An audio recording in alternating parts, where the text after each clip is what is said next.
لەو تارەکانی پێشودا لە خزمەتی ژیانی یەکێک لە خۆشەویستەکانی خوای پەروەردگارە بووین. سەلامی خوای پەروەردگاری لەسەر بێ کە ئیمامی سولەیمان پێغەمبەر بوو صلی الله علیه وسلم.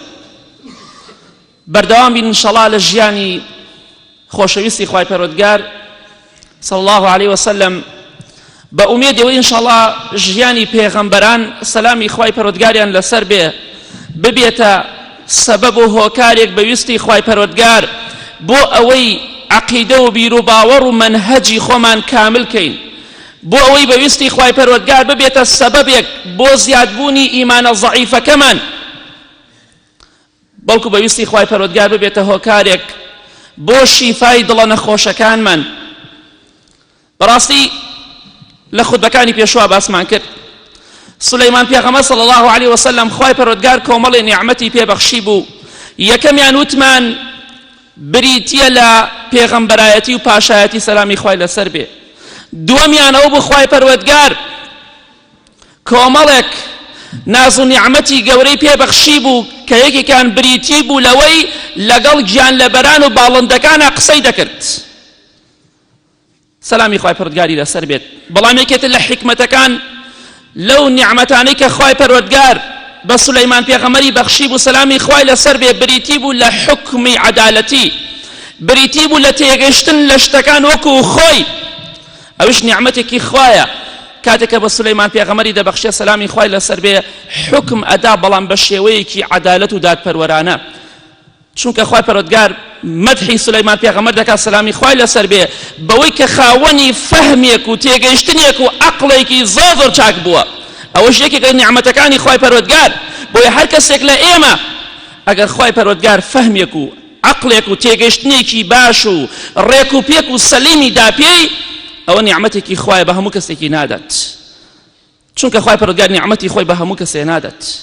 چونکە پێغەمبەری خوا صلی الله علیه وسلم دەفەرمێت کاتێک کە دوو مسلمان بە یەک دەگەن تەوقە لەگەڵ یەکتریا ئەکەن لەبەر خاتری خوای پەروەردگار یەکتریان خۆش ئەوێ، نەک لەبەر خاتری دنیا و پارە و پول و شتی تر. پێغەمبەری خوا دەفەرمێت صلی الله علیه وسلم ئەو دوو مسلمانە خوای پەروەردگار لێیان خۆش ئەبێ مادەم لەبەر خاتری خوا مسلمان و تەوقە دەکەن بە یەکەوە پێش ئەوەی لە یەکجیا ببنەوە. یەکێ لە پیاوچاکان بە ئیمامی مجاهیدی فەرموو کە تابعینە وەڵام شتێکی ئاسانە ئینسان بەهۆی تەوقەکردنێک لەگەڵ مسلمانێکە خوای گەورە لێی خۆش بێ. فەرمی وا مەڵێ ئەو ئاسان نییە. خوای گەورە دەفەرمێ وألف بين قلوبهم لو أنفقت ما في الأرض جميعا ما ألفت بين قلوبهم ولكن الله ألف بينهم. إمام مجاهد فرمي وا مەڵێ ئەوە ئاسان نییە. خوای گەورە باسی هۆزی ئەوس و خەزرەجەکە ئەفەرمی خوای پەروەردگار خۆشەویستی و برایەتی و تەبایی خستە نێوانیانەوە. ئەی پێغەمبەر لەسەر زەویە هەیە بتبەخشیایە لە پێناو ئەوەی سڵح کەی لە بینی ئەو دوو عەشیرەتەدا نەت ئەتوانی ئیلا خوای پەروەردگار سڵحەکا لە بینیانە. خوای پەروەردگاریش بێوێ دوو دڵ نەگەێنێ بە یەکتری، هیچ کەسێک ناتوانی بیگەێنێ بە یەکتری. کەواتە هەموو شتێ بەدەستی خوای پەروەردگارە و بەدەستی هیچ کەسێتر نییە. تێگەشتنیش لە ئاینی خوای پەروەردگار نیعمەتێکی خوای پەروەردگارە، بە هەر کەسێکی ببەخشێ خوای پەروەردگار بێبەشمان نەکات.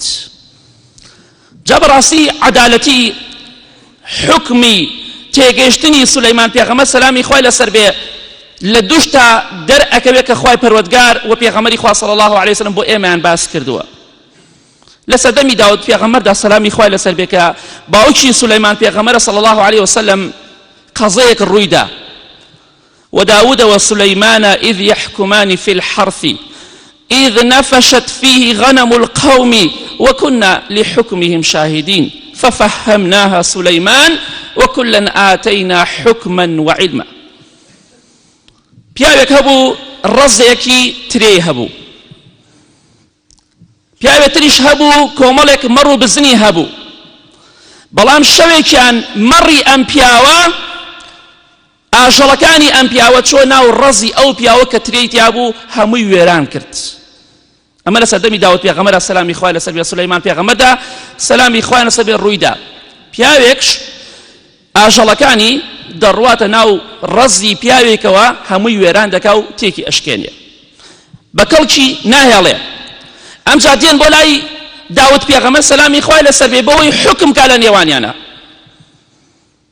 داود پێغەمبەر سەلامی خوای لەسەر بێت دەفەرمێت تۆ هەموو مەڕەکانت بدە بە خاوەنی زەرعاتەکە، بدە بە خاوەنی کێڵگەکە، بدە بە خاوەنی ڕەزەکە، چونکە تۆ ڕەزەکەیت وێران کردووە بەهۆی حیوانەکانەوە.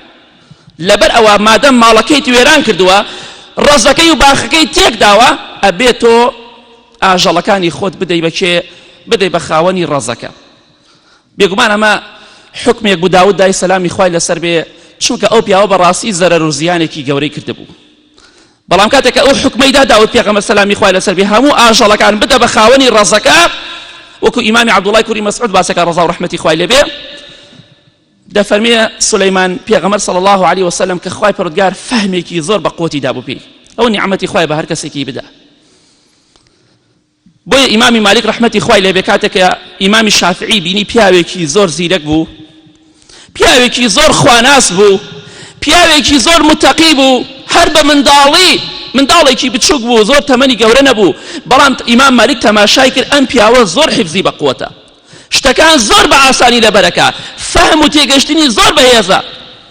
فەرمووی ئەی کوڕەکەم من ئومێدی خێرم بە تۆ هەیە، ئومێدم هەیە ئینشاڵڵا ببیتە کەسێکی زۆر باش، بەس داوات لێ ئەەکەم ئەو نورەی کە خوا بە تۆی بەخشیوە، ئەو نیعمەتەی کە خوای پەروەردگار بە تۆی بەخشیوە، بە گوناه و تاوان ئەو نورە مەکوژێنەوە. ئێمە هەرچی نیعمەتی خوا بێمانی بەخشی بە بەهۆی تاوانەکانەوە لە دەست خۆمان داوە، ئەو نیعمەتی خوا پێتی بەخشیوە بەهۆی تاوانەوە لە دەستی خۆتی مەدە، ئەو نورەی خوا مەکوژێنەوە کە لە دڵتایە. خاک بەسەر ئێمەی تاوانبار، نوری چی؟ وەڵا شەو ڕۆژ خەریکی گوناه و تاوانین، خوا غەزەبمان لێ نەگرێ. سولەیمان پێغەمبەر صلی الله عليه وسلم بە باوکی خۆی دەفەرمێ باوەکیان ئەم حکمە مەدە، حکمێ باشتر هەیە. فەرمووی کوڕەکەم چییە ئەو حکمە تۆ دەیدەی؟ فەرمووی ئەو کەسە باخەکەی تیا چووە، ڕەزەکانی تیا چووە، ئەوە باشترین حەلە. ئەم پیاوە خاوەنی ڕەزەکە با خاوەنی ئاژەڵەکانی بداتێ، بڵێ ئەم ئاژەڵانە لات بێ، هەتاکو ئەمجا بڵێن خاوەنی ڕەزەکە ئاژەڵەکانی لایە، خاوەنی ئاژەڵەکەش ئەبێ خەریکی ڕەزەکە بێ و چاکی کاتەوە.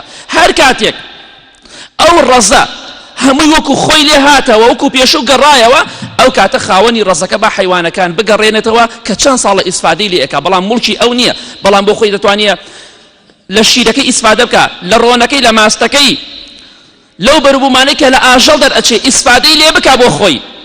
خاوەنی ئاژەڵەکەش زەرعاتەکە چاک بکە، هەر کاتێ زەرعاتەکە وەکو جاران لێ هاتەوە، ڕەزەکە وەکو خۆی لێ هاتەوە، ئەو کاتە هەر کەسە شتی خۆی بۆ خۆی بەرێ و پێویست ناکات تۆ ئاژەڵەکان بدەی بە ئەو پیاوە بۆ خۆی. باشترین حەل ئەوەی با بۆ خۆی سوودی لێ وەرگرێ، هەتا باخەکەی و ڕەزەکەی وەک خۆی لێ دێتەوە. سەلامی خوای پەروەردگاری لەسەر، بۆیە خوای گەورە دەفەرمێ فەفەهەمناها سولەیمان، بەڵام خوای گەورە دەفەرمێ وەکوڵەن ئاتەینا حوکمەن وعیلما. بۆی ئینسانێکی دڵنەخۆش وا نەزانێت داود سەلامی خوای لەسەر بێ حکمی ناحەقی داوە.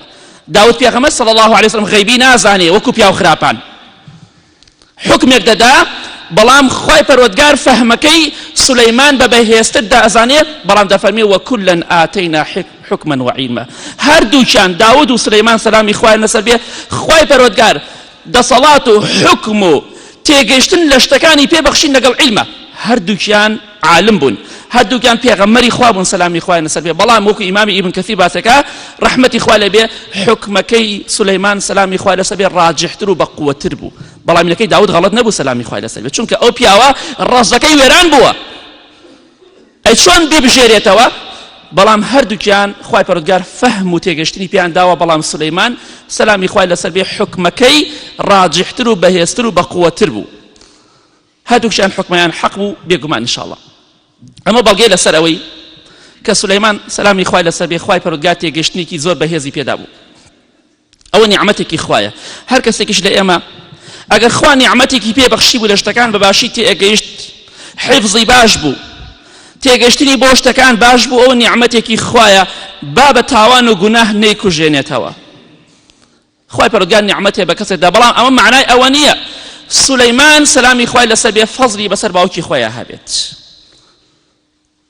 پێغەمبەری خوا دەفەرمێ صلی الله عليه وسلم كان داود أعبد البشر، داود پێغەمبەر سەلامی خوای لەسەر بێ باشترین عەبدی خوای پەروەردگار بوو لە هەموو عەبدێک بۆ زیاتر بۆ خوای پەروەردگار خۆی ملکەچە کرد کەسێک لە هەموو کەسێک زیاتر لە هەموو عەبدێک زیاتر کە عیبادەتی بۆ خوا کرد بێت داود پێغەمبەر بۆ سەلامی خوای لەسەر بێت چونکە باسێکی ئینشاڵڵا لە کاتی خۆی داگەتەمەن باقی بێ چ خوای پەروەردگار چەندەها نیعمەتی پێبەخشی وەکو کوڕەکەی کە چۆن پێبەخشی بوو ئەمە یەکێک بوو لەو تێگەشتانەی کە سولەیمان خوای پەروەردگار پێبەخشی بوو سەلامی